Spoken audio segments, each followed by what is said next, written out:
Online चल रही class में बीए द्वितीय वर्ष के विद्यार्थियों का स्वागत। हमने ईशावास्य उपनिषद के पूर्व में 8 मंत्र पढ़े हैं। अब ये 9वां मंत्र है, क्योंकि मैं आपको बता चुकी हूँ कि ईशावास्य उपनिषद यजुर्वेद का 40वां अध्याय है। यजुर्वेद के 40वें अध्याय को ही ईशावास्य उपनिषद कहा जाता है। कुछ इसको ईशोपनिषद भी कहते हैं। ईश कहते हैं परमात्मा को, अर्थात ईश उपनिषद ईश्वर के पास बैठ कर के उसकी उपासना करना, उसकी स्तुति करना, उसकी भक्ति करना।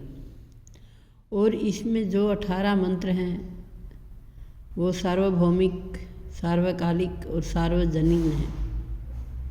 प्रत्येक मंत्र में एक से बढ़कर एक महान उपदेश दिया गया है।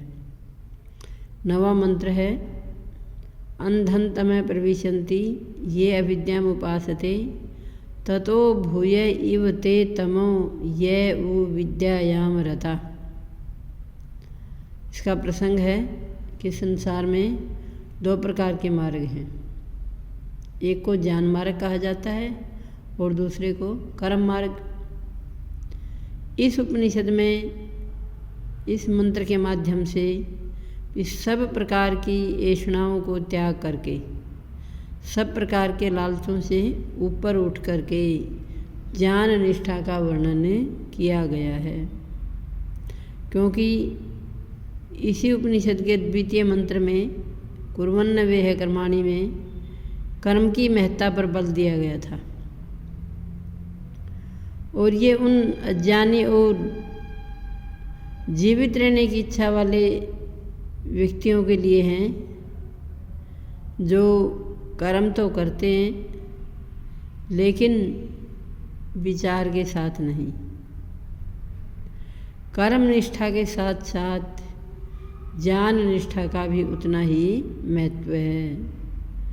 कर्मनिष्ठ लोग, कर्मठ लोग कर्म करते हुए ही जब जीवित रहने की इच्छा करते हैं और अपनी चेतना के आधार पर, निष्ठा के आधार पर कर्म और ज्ञान दोनों को बराबर चलाकर रखते हैं। मंत्र का अर्थ है अंधन्तम प्रविशन्ति ये अविद्याम उपासते। ये यहाँ पर पूर्व रूप संधि है। ये मैंने जो व्यक्ति, यहाँ किसी जाति का, किसी धर्म का, किसी मत का, किसी पंथ का, किसी देश का, किसी नगर का नाम नहीं दिया गया, क्योंकि वेद जो है वो साक्षात परमात्मा की वाणी है, जो 4 ऋषियों के माध्यम से संपूर्ण मानव जाति को संदेश दिया गया था। ये मैंने जो ये यद शब्द की प्रथमा विभक्ति का पुल्लिंग का भी नपुंसक, पुल्लिंग का बहुवचन है। ये मैंने जो अविद्याम उपासते, किस चीज़ की? विद्या कहते हैं ज्ञान को। विद्या किसको कहते हैं? ज्ञान को। जो ज्ञान की नहीं अपितु अज्ञान की उपासना करते हैं, अर्थात सारा दिन इस भौतिक चकाचौंध में ही दौड़ते रहते हैं। क्या करते हैं ऐसे लोग फिर?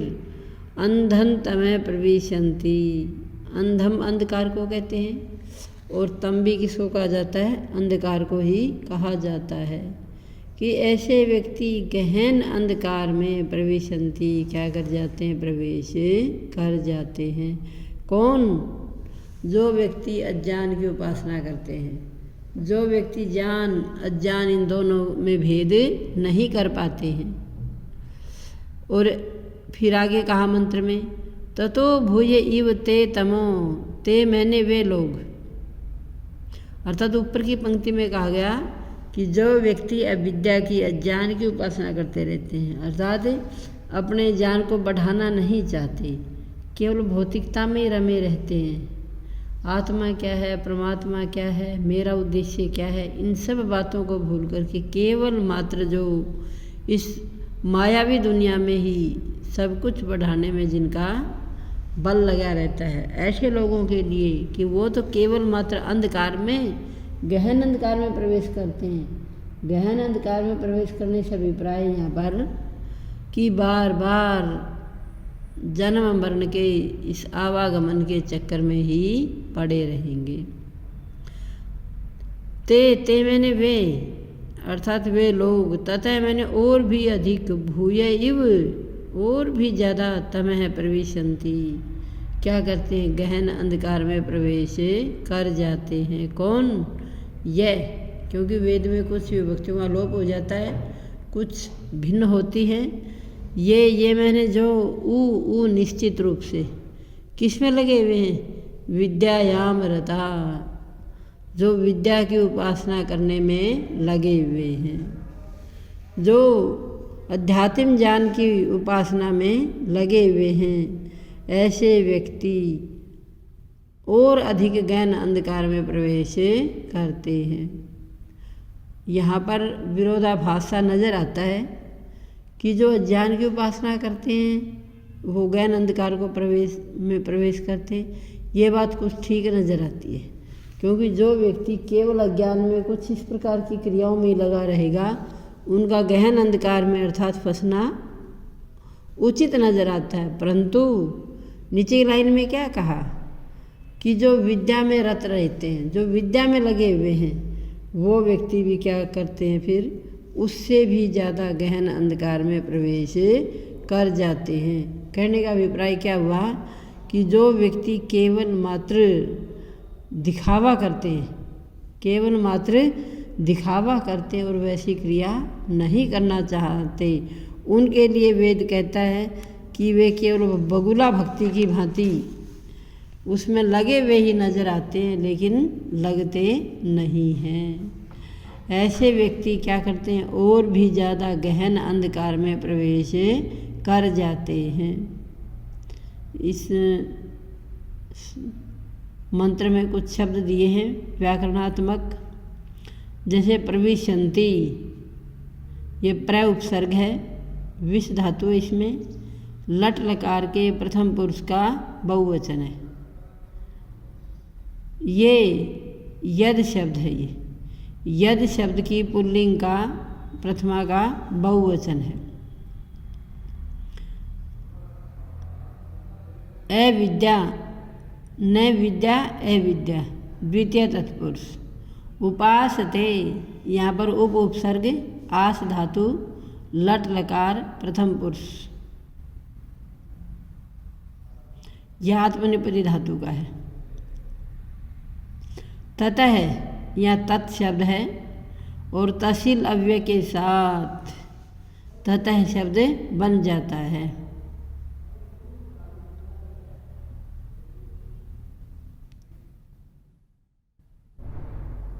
विद्यायाम, यहाँ विद्या शब्द है और ये सप्तमी का एक वचन है। ते, तद शब्द प्रथमा पुल्लिंग की प्रथमा विभक्ति का बहुवचन।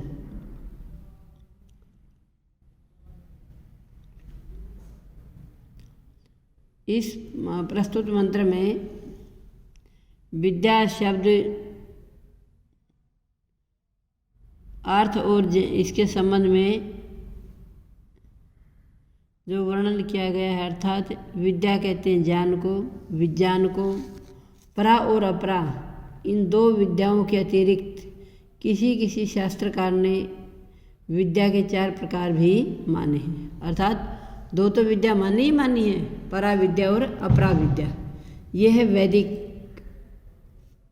पारिभाषिक शब्द। इसके अलावा जो 4 प्रकार की विद्याएं मानी गई हैं, आनवीक्षिकी, त्रयी, वार्ता और दंड नीति, और मनु महाराज ने आत्म विद्या भी जोड़ी है, जिसको क्या कहा जाता है, 5वीं विद्या कहा जाता है। अध्यात्म विद्या, अविद्या कहते हैं यहाँ पर सृष्टि विद्या को अथवा भौतिक विद्या को, और अध्यात्म विद्या या आत्मविद्या किसे कहते हैं, जिससे निश्रेयस अर्थात मोक्ष की प्राप्ति होती हो, जो मोक्ष प्राप्ति में क्या हो, सहायक हो, और उस भौतिक विद्या से ही जो आगे अभ्युदय की ओर बढ़ता हुआ नजर आता हो। इसलिए कहा है कि परम कल्याण की प्राप्ति के लिए विद्या और अविद्या इन दोनों का जानना जरूरी है, लेकिन जीवन में अपनाएं किसको? विद्या को ही।